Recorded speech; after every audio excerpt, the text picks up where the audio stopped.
palabra bendita, eterna, inerrante, y que tú nos guíes para hacerla discernible, para hacerla un alimento para nuestra alma y que nos edifique y nos ayude a madurar en caminar siendo cristianos. Ayúdanos, Padre, con tu guía, con tu bendición, y ayúdanos con iluminar nuestro corazón. Te lo pedimos en el nombre de Jesús. Amén. Hay un sonido por ahí. Bueno.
Se fue con Betsy.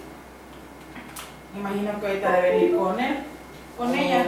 Ajá, es que como mañana ella va a la maestría y ¿Ya se metió? ¿Está bien? Sí. Te dijo desde el otro día. Sí. ¿A la del campo? Sí. Porque apenas andaba investigando, ¿verdad? Andaba. Ajá, no, ya se metió. Y van a ir a hacerle unos arreglos, así es que Cristian se fue para estar allá. Oh, también excelente. La semana pasada. Sí, para que la acompañe también. Sí, se acompaña. Sí, porque si no se va a sentir bien solita. Sí, así es que se fue con ella. Vale, ver. Dios te bendiga.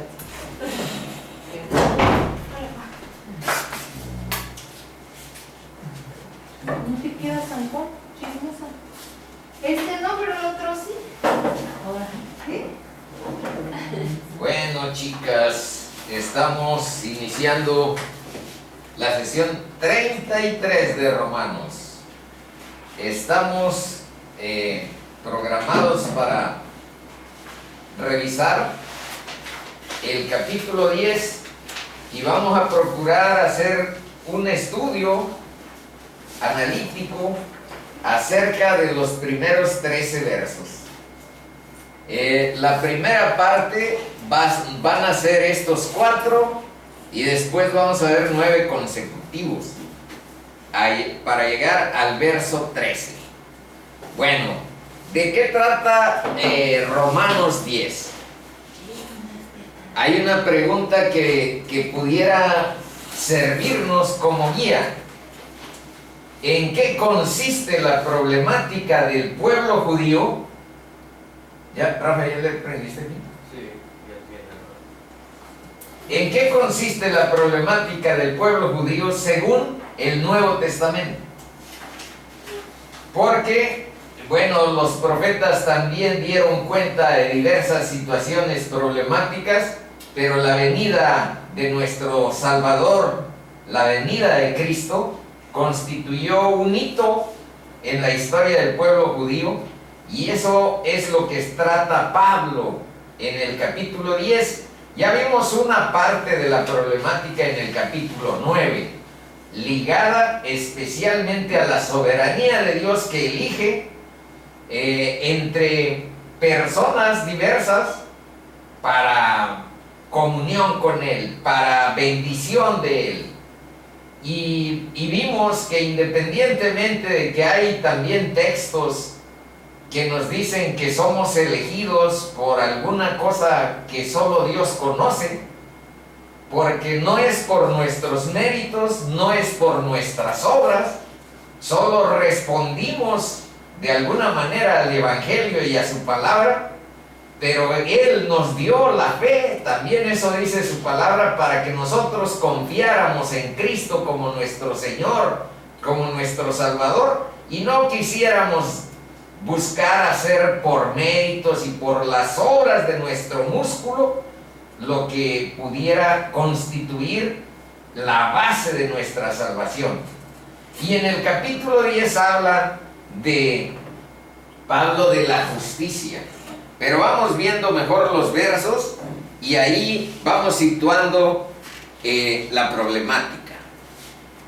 Hermanos, 10:1, hermanos, ciertamente el anhelo de mi corazón, algo parecido empezó el capítulo 9, pero ahí fue ligeramente diferente.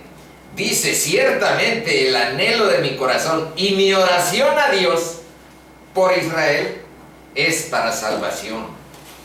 En esto sí es reiterativo Pablo, porque en el capítulo 9 también nos había dicho que él sufría y que él tenía continuo dolor en su corazón por ver a la gente de su familia, por ver a los parientes carnales salvos en Cristo.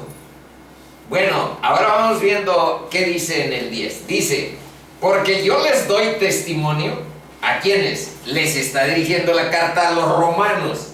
Y los romanos son una iglesia a donde la mayoría son gentiles. Pero hay una composición entre gentiles y judíos que se han convertido al cristianismo. Entonces no es que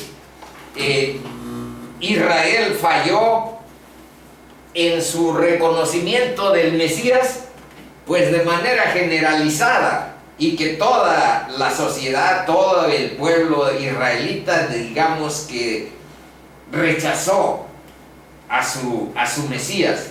No fue así, siempre personajes diversos hemos ido encontrándolos que son israelitas, que son judíos, y que son cristianos y promotores de la fe, como el mismo Pablo, obviamente.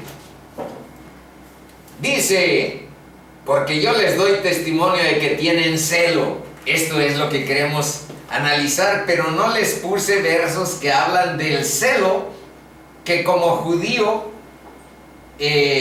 tuvo también Pablo en algunas de sus cartas y en Hechos, en el capítulo 22 y en el capítulo 26, a donde él está narrando cómo fue su conversión, cómo fue su encuentro con aquella luz deslumbrante, intensísima, más intensa que la del sol, en un trayecto a caballo en que iban a las cercanías de Damasco.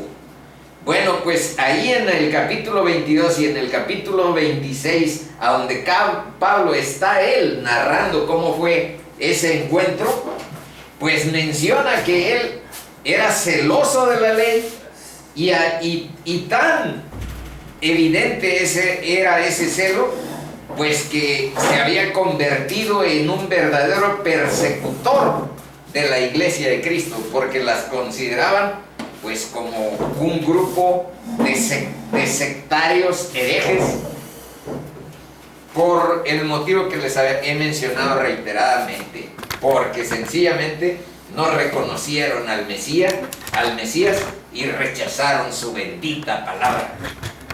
Bueno, seguimos. Porque ignorando la justicia, vean, tiene celo. Esto es lo que vamos a analizar primero. Tienen celo de Dios, pero no conforme a ciencia. Y aquí, pues ustedes saben, una problemática que particularmente yo tengo con una persona a quien amo mucho y que tiene mucho celo de Dios. No pueden decir que mi mamá no tenga un apego íntimo, una tradición enorme de muchos años de cultivar una relación con Dios peculiar, en base a sus tradiciones, en base a sus costumbres, un tanto alejados de la palabra, y eso me preocupa, porque vean aquí lo que dice, por si también ustedes tienen algún familiar. Vean aquí lo que dice: tienen celo de Dios, pero no conforme a su palabra, pero no conforme a ciencia, dice aquí. 3. Porque ignorando, en vez de sujetarse al plan eterno de Dios para salvación, quisieran sujetar a Dios a los planes carnales que su propio corazón les inspira. Y no es así. Tenemos que buscar sujeción, entendimiento primero de cuál es el plan y la voluntad de Dios para la salvación de los hombres. Cristianismo significa buenas nuevas, porque el mensaje central del cristianismo es el Evangelio. Son las buenas noticias acerca de lo que Dios ha hecho con su Hijo para ayudar al mundo, para mostrar su misericordia y su amor. Entonces, ignoran esa justicia y procuran establecer la suya propia, no la de Dios. Y la suya propia siempre constituye un sistema de creencias religiosas basadas en sabidurías humanas, basadas en sensibilidad moral humana, en filosofía, y eso es lo que aquí se analiza de Israel, pero nosotros lo podemos extender a todos los sistemas religiosos, porque finalmente es la misma cepa de la que están constituidos. Y la misma cepa es sabiduría humana y distanciarse de la palabra de Dios. Filosofía humana y distanciarse de los parámetros que Dios tiene en su palabra y que son más sencillos. Bueno, 4. Porque el fin de la ley es Cristo. Bueno, nada más en esto nos pudiéramos pasar esta sesión viendo todo lo que se ha pensado que significa ese verso de que el fin de la ley es Cristo. Por supuesto, aquí está la palabra telos en el original griego, y en eso lo vamos a ir situando. Para justicia a todo aquel que cree, porque el fin de la ley es Cristo para justicia. La justicia, vean que siempre la palabra nos dice que es Cristo y que nosotros la recibimos no por nuestros méritos, sino porque creemos en Él, porque depositamos nuestra fe en Él como Salvador y como Señor. Bueno, empezamos aquí nuestro análisis. Como vieron, aquí habla de la justicia, aquí también de justicia y aquí también de justicia.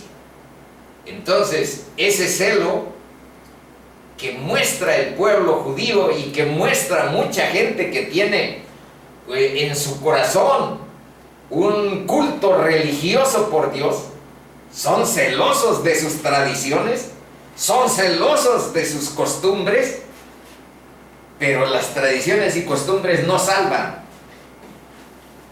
Salva el Evangelio.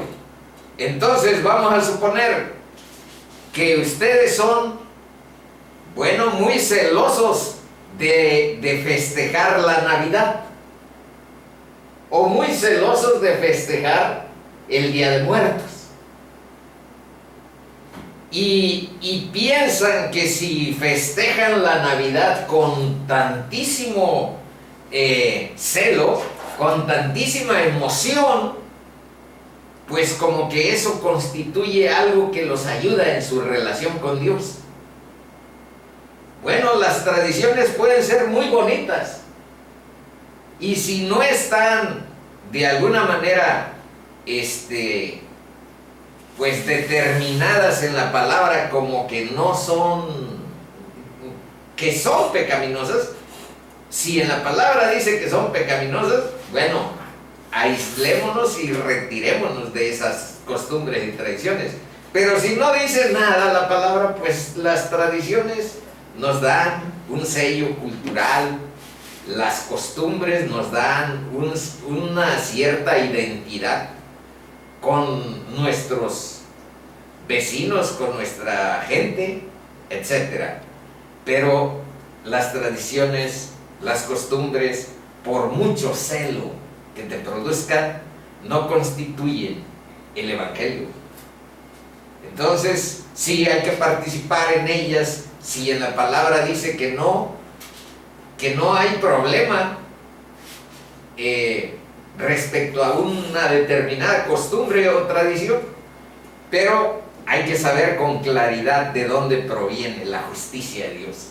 Bueno, dice aquí que la justicia es el estado o condición de conformarse, pero ahí conformarse no es de conformidad, sino conformarse de tomar forma, de ser moldeado, de tomar un perfil que Dios hace en nuestro carácter, en nuestra persona.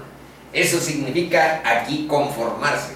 Bueno, la justicia es que Dios nos da forma con respecto a su palabra, nos conforma a lo que su palabra dice, y además, fíjense en esto, y nos conforma al carácter perfecto de Dios. El propósito de la vida cristiana es que mediante el discipulado, mediante ese seguimiento de nuestro Salvador en la vida, Dios moldee nuestro carácter hasta hacerlo parecido al de Jesús, hacerlo similar a su imagen. No dice parecido, dice para hacernos a la imagen de su Hijo. Y entonces ahí vean eso, que eso significa la justicia. Que nosotros reflejamos ese moldear de Dios de nuestro carácter. Y nos está haciendo semejantes a su Hijo. Bueno, otro punto que hay que ver sobre este tema dice: Dios es el único que posee justicia como algo inherente a su naturaleza. Por si se quieren anotar y decir que ustedes se sienten justos, bueno, pues sepan que Dios es el único que posee justicia como algo inherente a su naturaleza. Y el hombre está muy alejado del parámetro divino de lo que es el amor y la perfección moral. Así es que cuando nos dice aquí los propios estudios de los jueves, que hoy fue viernes, que los mandamientos son sencillos, el amar a Dios, nada más que ahí dice que con todas tus fuerzas, con toda tu alma, con todo tu corazón, etcétera, con toda tu mente, pues ni esos dos mandamientos crean que podemos cumplir si Dios no derrama el amor ágape, el amor suyo en el corazón nuestro por medio de su Espíritu.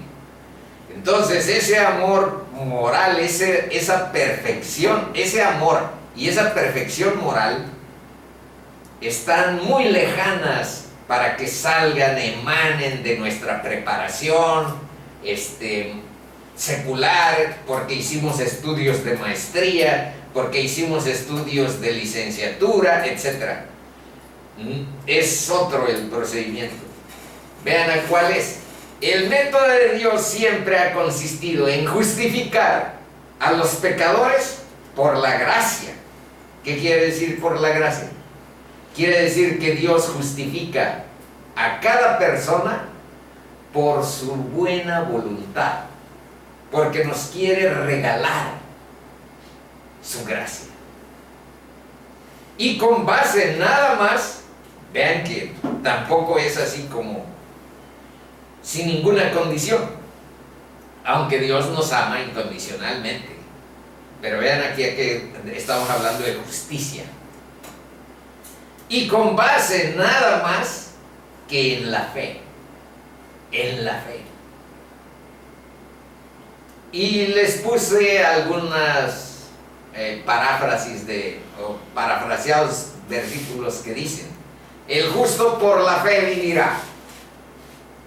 Este es algo del Viejo Testamento que Pablo recoge en esta carta de Romanos en el capítulo 1, que dice: el justo por la fe vivirá. Abraham creyó a Dios y su fe le fue contada por justicia, o tomada por justicia. Estoy ahí parafraseando. Yo estoy ahora descubriendo en el estudio de este capítulo que ese ha sido el método no nada más del Nuevo Testamento. No fue inaugurada la gracia y el camino de la fe por medio de nuestro Salvador Jesús. En el Viejo Testamento las personas que tuvieron esa gracia, esa salvación de Dios, fueron porque depositaron en Dios su fe y fueron porque creyeron en sus promesas, en su existencia, en su carácter salvador. Entonces eso es lo que dice este punto. El método de Dios siempre ha consistido en justificar a los pecadores por gracia y con base en que ellos creen en Dios y depositan su confianza considerándolo como un Dios misericordioso y salvador. Pero ahora en el Nuevo Testamento es el Evangelio el que marca la pauta, es el núcleo que Dios ha dispuesto para nuestra salvación. Pues aquí dice que el Evangelio revela con base en la fe, que con base en la fe Dios está dispuesto a imputar, quiere decir a darnos sin haberla nosotros ganado, digamos. Dios está dispuesto a imputar su justicia. La justicia es de quien hizo la obra, quien hizo el mérito es Cristo. A imputarnos la justicia de Cristo y su rectitud a pecadores impíos como tú y como yo. Ahora, les puse este verso de Miqueas 6:8 como ejemplo de lo que los judíos no estaban cumpliendo. Estaban, sí, con mucho celo, digamos que tratando de cumplir los 10 mandamientos, por poner un ejemplo, con una asiduidad, una minuciosidad y con unos matices que Dios no les había enseñado, sino por su ronco pecho, ellos crearon el día de descanso. Es el que más ejemplos tiene de un choque con nuestro Salvador, de parte de los fariseos, de parte de los escribas, que con cierta reiteración iban y cuestionaban a Cristo. ¿Por qué tus discípulos no acatan la tradición de los ancianos y se lavan muchas veces antes de comer y comen con manos inmundas? Y nuestro Salvador, todas las ocasiones en que le ponían como argumento sus tradiciones, sus costumbres, pues los puso como campeones, porque les dijo: hipócritas, ya Isaías había profetizado de ustedes, este pueblo de labios me honra, pero su corazón está lejos de mí. Entonces, y luego otros puntos que ustedes pueden ver en Marcos 7, pues Cristo les dice que dejan el mandamiento de Dios y se aferran a tradiciones de los hombres.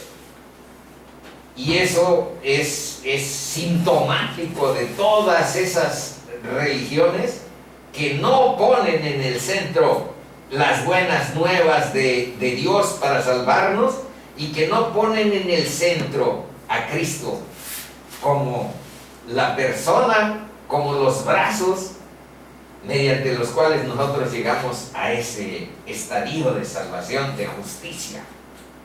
Entonces, otro argumento que ustedes pueden ahí detectar es que en vano me honran, dice, en vano me honran, enseñando como doctrina mandamientos de hombres. Y eso nos debiera de preocupar, porque les digo, tenemos familiares que tienen mucho celo religioso, pero vean lo que dice nuestro Señor: en vano me honran. Si están siguiendo, si están enseñando doctrinas que son simples mandamientos de hombres, que no están en la palabra. Lo que determina finalmente los niveles de fidelidad y de pertinencia de la adoración, pues son lo que nuestra Biblia establece con claridad y sencillez. Fuera de ahí siempre hay extravíos, por las características que sean. Nuestro corazón siempre tendrá tendencias hacia la oscuridad, y podemos ver en los grupos que nos rodean, especialmente en los grupos religiosos. Uno puede ser el motivo, el control político, la manipulación, la influencia sobre grupos humanos que permitan establecer ciertos niveles de poder.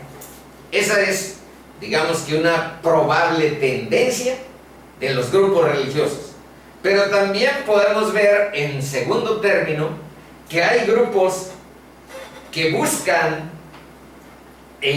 alentar en el corazón de los hombres, aunque no lo necesitan tanto estimular, la avaricia, la codicia, el afán por las riquezas.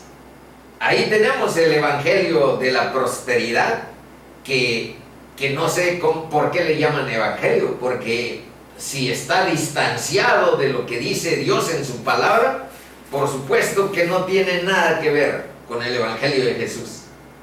Enfocarlo a los bienes materiales, a tu avaricia, a tu codicia. Y qué bonitos mensajes escuché del pastor, porque está animando mi corazón, mi codicia y mi avaricia a volverme más y más rico, y que Dios será como mi asistente para que yo lo logre. Bueno, esa pudiera ser una segunda de las grandes desviaciones que constituyen celo, pero no conforme a ciencia. Pero hay un tercero sobre el cual últimamente hemos tenido, bueno, personalmente he tenido una experiencia. Es un afán de éxito congregacional. Es levantarnos el cuello de la cantidad y de gente que lleva animada, que llega con una actitud de cortesía, de amabilidad, pero sin salvación, sin evangelio, sin discipulado verdadero. Bueno, pues ahí la tercera tendencia la pudiéramos llamar algo así como lo que aquí hemos dado en llamar un enfoque motivacional, pero basado en la sabiduría secular. Infiltrar ahí psicología, teoría de la comunicación, conductismo, y hacer una mezcolanza con algunos versos de la Biblia para dar la idea como que estamos también cristianizando. Bueno, esas son las tres formas en que yo he observado en 4 años que Dios ha cambiado mi corazón, que Dios cambió mi corazón. En los núcleos religiosos veo esas tendencias. Una, al poder, al control, a la manipulación. 2, a la avaricia, a la codicia, al afán de las riquezas. Y 3, a un éxito congregacional que pretende el crecimiento sin salvación, que pretende que haya muchos animados, motivados, pero sin Cristo en sus vidas, porque no han confrontado el evangelio, porque no han llegado al arrepentimiento y a la consideración de sus pecados. Esas 3 son las formas en que pudiéramos aquí articular, ligar con esta justicia que estamos viendo, a la que tendían los judíos y a la que tienden todos los grupos religiosos. ¿Qué dice Miqueas? Veamos. Oh hombre, Él te ha declarado lo que es bueno. ¿Y qué pide Dios de ti? Solamente hacer justicia. Hasta dicen solamente, para que no estés tan celoso en que del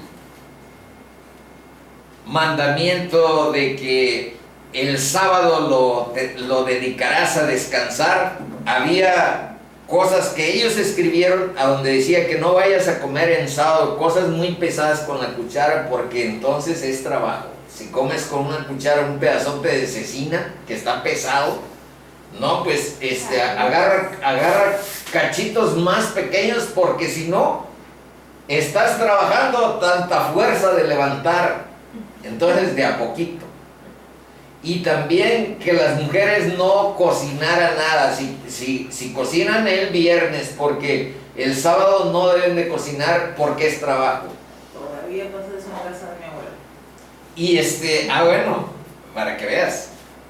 Y varias cosas se idearon, se pensaron, como lo que les decía, mandamientos de hombres, enseñando como doctrina mandamientos de hombres.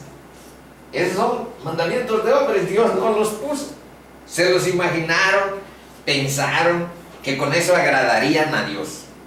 Bueno, por eso Miqueas dice: chicos, Él te ha declarado lo que es bueno. ¿Y qué pide Dios? Solamente que hagas justicia, en vez de que estés ahí engarrotado de que no vayas a levantar mucho de carne porque vas a trabajar, o no vayas a trabajar en esto porque hay algo pecaminoso está sucediendo. Chico, nada más haz justicia, ama la misericordia de Dios, abrázate con fe a su gracia, y eso sí, depón tu actitud de arrogancia, de soberbia y de orgullo, y humíllate delante de Dios. Él te exaltará cuando sea necesario, pero vete con Él con humildad, con humillación. Ahí está. Bueno, dice, aquí está una explicación. Dice que la base de esta ¿equivocación en qué? En basar su relación con Dios en una justicia propia y rechazar la justicia de Dios.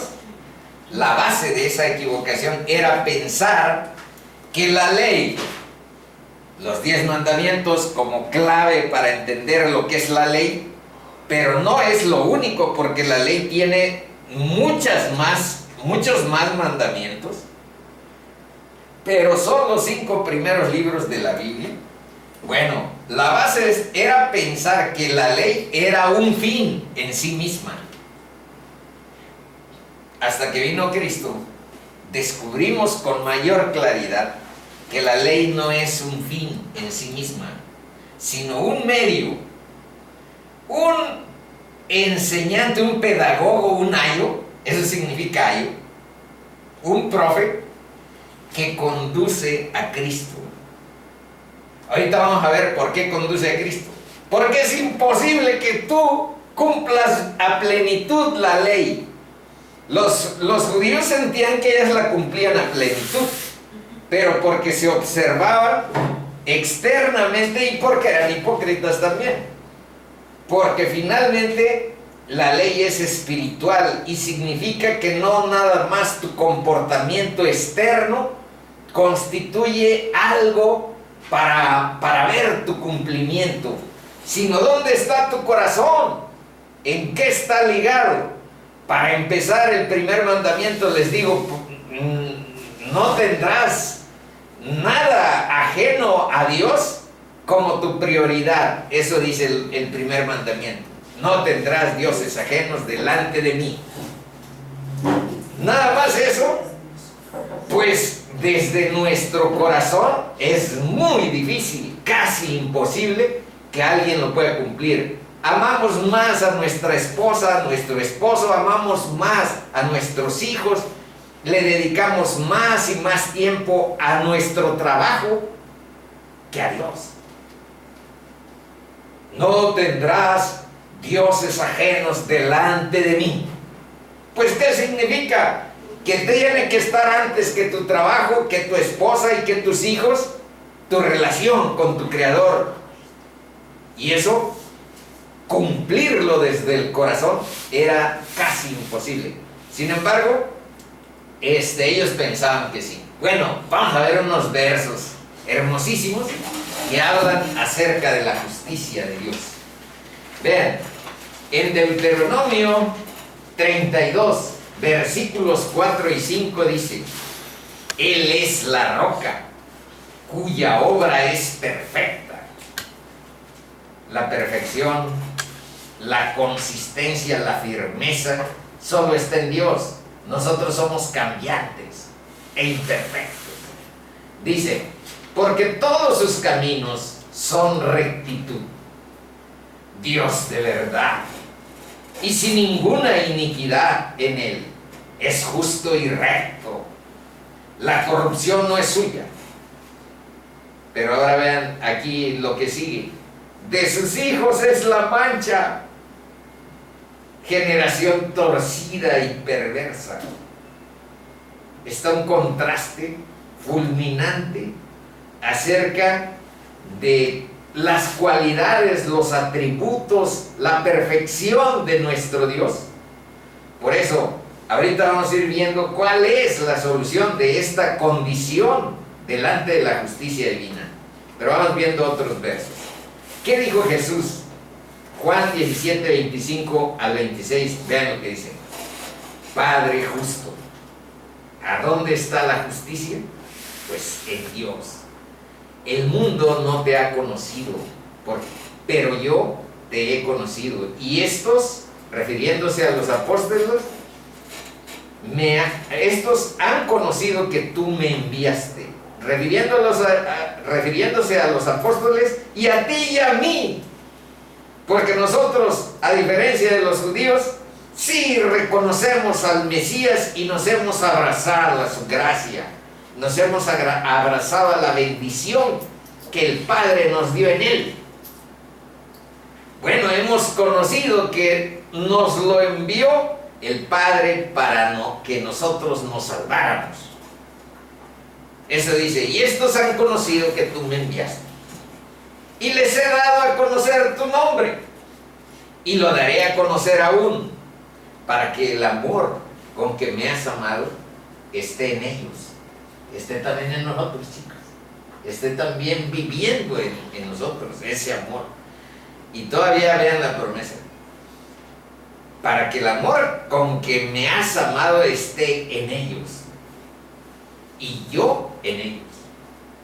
Esa es la bendición de la que les hablaba. Ese es el amor que nuestra vida necesita para tener frutos. No puede haber frutos basados en la hipocresía, en la simulación, en las apariencias, en la superficialidad de tus prácticas religiosas. Los únicos frutos dignos que pueden cosecharse empiezan con los frutos del arrepentimiento, los frutos de la justicia, los frutos de la fe.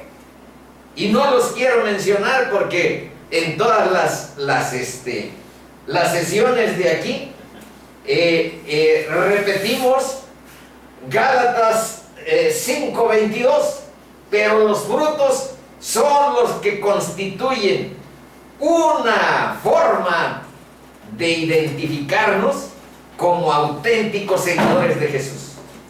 En otras palabras, por sus frutos los conoceréis. Si nuestros frutos son de simulación, si nuestros frutos son de superficialidad cristiana, si nuestros frutos son de hipocresía, entonces estamos lejos, manitos. Estamos lejos.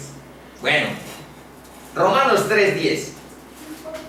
Vean lo que dice algo sobre la justicia aplicada a los humanos. Nada más les recuerdo, como está escrito, no hay justo ni aún uno. No hay quien entienda, no hay quien busque a Dios. Todos se desviaron, a una se hicieron inútiles. No hay quien haga lo bueno, no hay ni siquiera uno. Y vean qué encargo nos dejó Cristo en Mateo 5:48. Sed pues vosotros perfectos, como vuestro Padre que está en los cielos es perfecto. Y aquí lo reconocemos con Pablo en Romanos 8:3. Vean lo que dice. Lo que era imposible. Es imposible eso que nos dejó para la ley, de cumplir la ley, de ser perfectos. Pero Él sí nos enseñó: venid a mí, todos los que estáis trabajados y cargados, que quieren cumplir la ley sobre su propio esfuerzo, haciendo méritos para encontrar su propia justicia. Venid a mí, todos los que estáis trabajados y cargados, y yo os haré descansar. Entonces Él sí nos dijo. Sin embargo, aquí Pablo registra esa imposibilidad de cumplir ese mandamiento de ser perfectos como nuestro Padre que está en los cielos. Dice: porque lo que era imposible para la ley, por cuanto era débil por la carne, Dios, enviando a su Hijo en semejanza de carne, ahí está la solución para nuestra imposibilidad y para nuestra injusticia, porque nuestro corazón de Él nunca emanará por sí solo un embrión de santidad real, genuina. Solo la justicia de Cristo aplicada a nuestra vida, a nuestro corazón, puede producirla, puede generar esos frutos. Y a causa del pecado condenó al pecado en la carne. Y por último, en esta hoja, apenas llevamos, no tan pocos, 40 minutos en 2 hojitas, le tendré que acelerar. Por cuanto todos pecaron y están destituidos de la gloria de Dios. Eso me anticipa o lo reflejo en este esquema. A ver si lo explico bien. En el centro del problema de la justicia está la relación de Dios con los pecadores, cómo se realiza, cómo se aplica, cómo se logra estar bien con Dios. Bueno, aquí tenemos la necedad de los judíos y aquí tenemos la solución de nuestro Salvador. El judío pretendía alcanzar la debida relación, esta es la relación de justicia con Dios, mediante el propio esfuerzo, mediante la estricta obediencia a la ley. Y eso provocaba como resultado que Dios, según ellos, estaría en deuda con ellos y le debería: Dios, me sales debiendo, porque yo soy tan bueno y tan cumplido, me sales debiendo la salvación. Esa es la justicia que exige la ley. Y con esos niveles de mérito, con esos niveles de justicia propia, consideraciones propias, bueno, pues sí hay lugar para la jactancia, para sentirte tú mejor que otros, para sentirte como ahí dice que sí, Dios a ti no nada más, sino que te la debe. Esa es la jactancia que la justicia de la fe no conoce, porque es llegar con la humildad, la humillación que nuestro pecado representa, y que nosotros sabemos que si Dios no nos da la justicia de Cristo, no tenemos solución para nuestro problema. No hay solución. Y entonces, ¿a dónde queda nuestra jactancia? ¿A dónde puede quedar nuestra actitud de altivez relacionado con eso? Bueno, por eso dice que la justicia que es de la fe parte de la consideración que la imperfección humana no podía y ni puede satisfacer la perfección de Dios. Entonces, la justicia que es por la fe parte de que es una batalla perdida siempre, conseguir satisfacer la obediencia de la ley en todo, porque Santiago 2:10 dice que si fallas en uno de los mandamientos de la ley, es como si fallaras en todos, y eso hace que sea prácticamente imposible satisfacerla, como aquí dice. Es una batalla perdida satisfacer. Entonces, esta es la primera conclusión. No se dan cuenta de que el hombre no puede llegar a la condición de justicia para con Dios por sí solo, por sus propios medios, por su propio criterio, por sus propios méritos. No puede llegar a la condición de justicia con Dios.